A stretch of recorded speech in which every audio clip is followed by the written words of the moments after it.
Assalamualaikum warahmatullahi wabarakatuh. Sebelumnya perkenalkan, kami dari kelompok 4 yang beranggotakan 1. Royhan Ramadian, 2. Ruli Ervanda. Pada kesempatan kali ini, kami akan memaparkan dan mempresentasikan hasil kerja kelompok kami. Kami akan menjelaskan mengenai salah satu gaya dalam mengajar, yaitu gaya mengajar evaluasi diri atau self-check teaching. Langsung saja, untuk pemaparan materi yang pertama akan dilakukan oleh Mas Royhan Ramadian. Waktu dan tempat dipersilakan. Baik, terima kasih. Gaya mengajar evaluasi diri. Andrade dan Valceva sebagaimana dikutip Siahan 2014 halaman 4 menjelaskan gaya mengajar evaluasi diri atau self-check sebagai suatu proses penilaian formatif di mana siswa melakukan refleksi terhadap kualitas pekerjaan mereka sendiri, membandingkan ketercapaian tersebut terhadap kriteria yang telah ditentukan dan melakukan perbaikan terhadap pembelajarannya sendiri. Gaya evaluasi diri memungkinkan peserta didik untuk merefleksikan kegiatan belajar mereka, memperoleh prestasi tugas, dan memperoleh kemajuan dalam perkembangan kemampuan bahasa. Peserta didik akan melihat kegiatan nyata dari belajar ketika evaluasi diri dilakukan secara berkala, dan siswa dapat membuat rencana perbaikan belajar pada aspek kemampuan dirinya yang masih kurang. Evaluasi diri memungkinkan siswa untuk mencerminkan kelebihan dan kekurangan, kemampuan dan keterampilannya. Karakteristik utama dari gaya self-check atau evaluasi diri adalah peserta didik melakukan tugas dan terlibat dalam penilaian diri yang dipandu oleh kriteria tertentu yang diberikan guru. Pada gaya mengajar ini, guru memiliki peran untuk membuat semua materi pelajaran, kriteria, dan keputusan logistik. Sedangkan peserta didik berperan untuk bekerja secara mandiri dan untuk memeriksa kinerja mereka sendiri terhadap kriteria yang disiapkan oleh guru. Selanjutnya, kemudian yaitu anatomi gaya periksa diri. Dalam anatomi gaya ini, peran guru adalah membuat semua keputusan dalam rangkaian dampak berupa materi pelajaran, kriteria, dan logistik untuk berkomunikasi dengan peserta didik selama set dampak. Para peserta didik berlatih di set dampak dan menilai penampilan mereka sendiri di pasca benturan. Selanjutnya,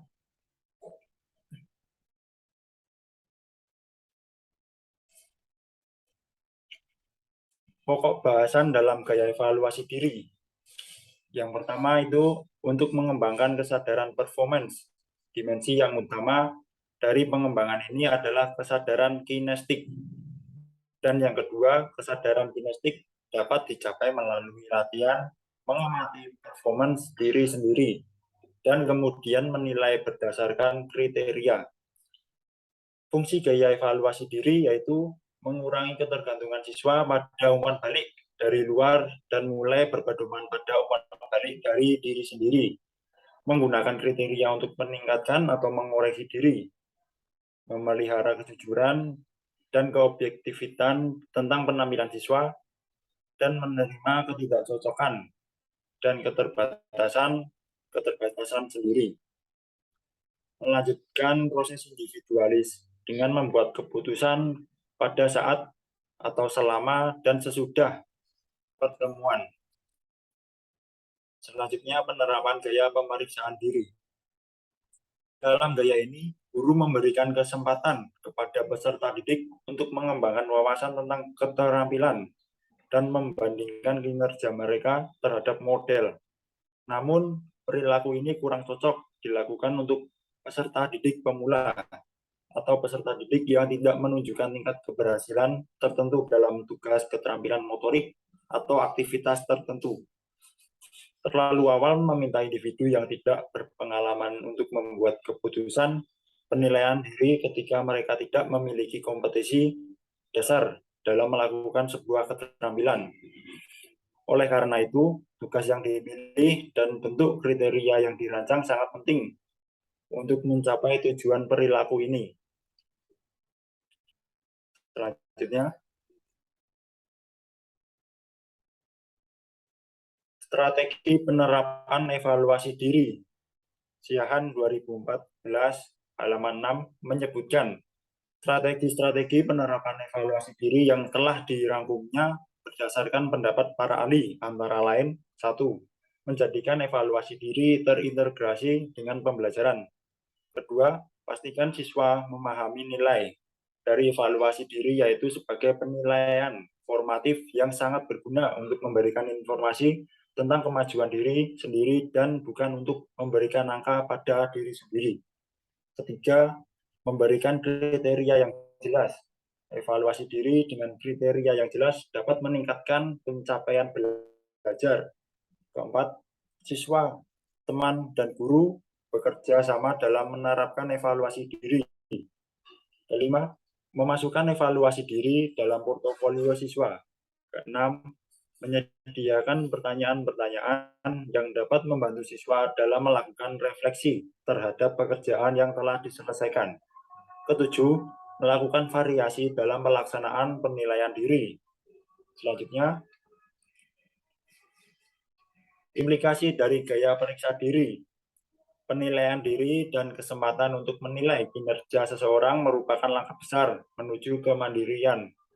Jika peserta didik ingin memperoleh motivasi intrinsik, maka mereka harus belajar memberi umpan balik kepada diri mereka sendiri.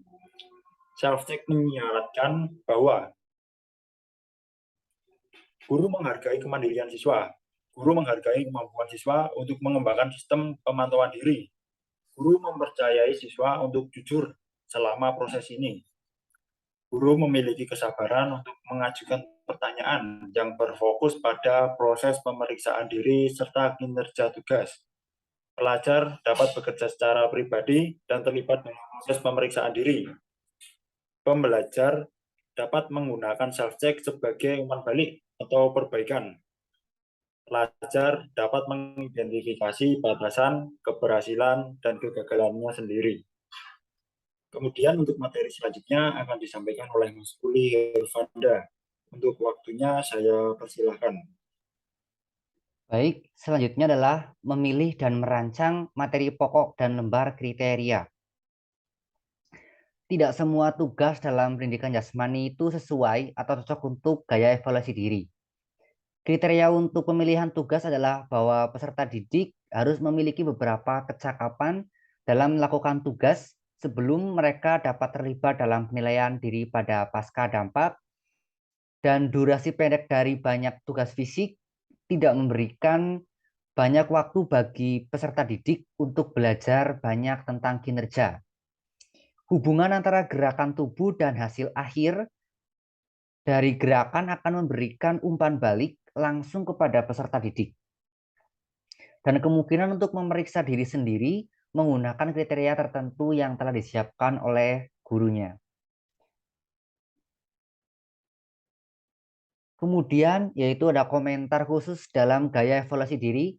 Yang pertama itu adalah perilaku verbal. Perilaku verbal guru itu harus mendukung peran guru dan juga peran peserta didiknya. Tujuan dari komunikasi antara guru dan siswa atau peserta didik adalah: satu, untuk memastikan bahwa peserta didik dapat membandingkan dan membedakan penampilan mereka sendiri dengan kriteria yang telah ditentukannya. Kedua adalah untuk mendengarkan apa yang dikatakan setiap pelajar atau peserta didik tentang kinerja kontennya. Tiga, yaitu untuk mengarahkan peserta didik melihat perbedaan dan penilaian mereka dengan mengajukan pertanyaan. Yang keempat, untuk mengidentifikasi perbedaan jika pelajar tidak dapat melihatnya. Terlepas dari tanggapan siswa, perilaku verbal guru itu berfokus pada mendengarkan komentar siswa tentang kinerja mereka dengan penilaian tugas. Guru berkeliling dan mengamati untuk melihat bagaimana peserta didik atau siswa mereka berinteraksi dengan kriteria dan bagaimana interaksi tersebut mempengaruhi penampilan mereka atau performa mereka. Kemudian komunikasi dapat memperkuat penggunaan kriteria oleh pelajar atau mengarahkan kembali fokus belajar mereka. Kemudian ada opsi dalam desain tugas. Ada dua pilihan desain tugas dalam gaya evaluasi diri, yaitu tugas tunggal untuk semua pelajar dan tugas yang berbeda. Jadi guru dapat memberikan tugas yang sama kepada semua peserta didik atau memberikan tugas yang berbeda untuk setiap peserta didiknya. Kemudian ada lembar kriteria. Semakin kompleks tugas yang diberikan, maka akan semakin sulit bagi peserta didik untuk terlibat dalam penilaian diri dengan hanya kriteria berupa kertas dan pensil. Menggunakan kaset video merupakan salah satu teknik yang sangat baik, namun memakan waktu. Tugas yang dapat dipecah atau diurutkan dengan setiap gerakan yang digambarkan sesuai untuk kertas. Jadi setiap pelajar atau peserta didik itu membutuhkan lembar kriterianya sendiri untuk tugas-tugas yang melibatkan banyak bagian. Kemudian ada variasi desain. Kemandirian dalam belajar, mempraktekkan dan menilai tugas merupakan ciri khas dari semua variasi desain evaluasi diri. Meningkatkan kinerja dan mengembangkan keterampilan penilaian diri dipandu oleh kriteria yang dihasilkan oleh guru. Tidak ada perilaku atau variasi penting yang dapat melibatkan semua peserta didik pada tingkat yang sama. Kemudian ada keuntungan dari gaya evaluasi diri, yaitu menurut Tagliante mengungkapkan ada beberapa keuntungan dalam penggunaan evaluasi diri. Yaitu pertama, ada evaluasi diri memungkinkan siswa untuk berpikir lebih lanjut mengenai kriteria belajar yang nyata. Kedua, evaluasi diri itu memungkinkan pelajar atau siswa untuk mengetahui kemampuannya dengan jejak lembar evaluasi diri. Yang ketiga, ada memungkinkan siswa untuk mengulang kembali aktivitas belajarnya pada waktu yang berbeda agar mengetahui perkembangan belajarnya. Kemudian selain itu juga terdapat keuntungan penggunaan evaluasi diri menurut Verret sebagaimana dikutip oleh Rohman 2011. Antara lain, satu, siswa menjadi mengerti bagaimana cara belajar yang baik. Dua, siswa dapat berkarya dengan potensi kemampuan yang dimiliki dan bersifat alami. Tiga, siswa belajar untuk menyeimbangkan dan menyatukan gaya belajar yang disukai. Siswa belajar untuk menggunakan pemikiran yang kritis. Kemudian yang kelima, ada siswa belajar untuk merubah kebiasaan dan pola berpikir yang tidak efektif. Keenam, siswa membuat kerangsangan yang bersifat dan memotivasi. Ketujuh, siswa bekerja lebih efektif dengan berbagai kalangan. Kedelapan, siswa itu dapat belajar mengatasi stres dan konflik. Kesembilan, siswa menggapai prestasi yang lebih baik. Sekian presentasi dari kelompok kami. Mohon maaf apabila ada kekurangan dalam menjelaskan dan kekurangan dalam mencari materi. Sekian, wassalamualaikum warahmatullahi wabarakatuh.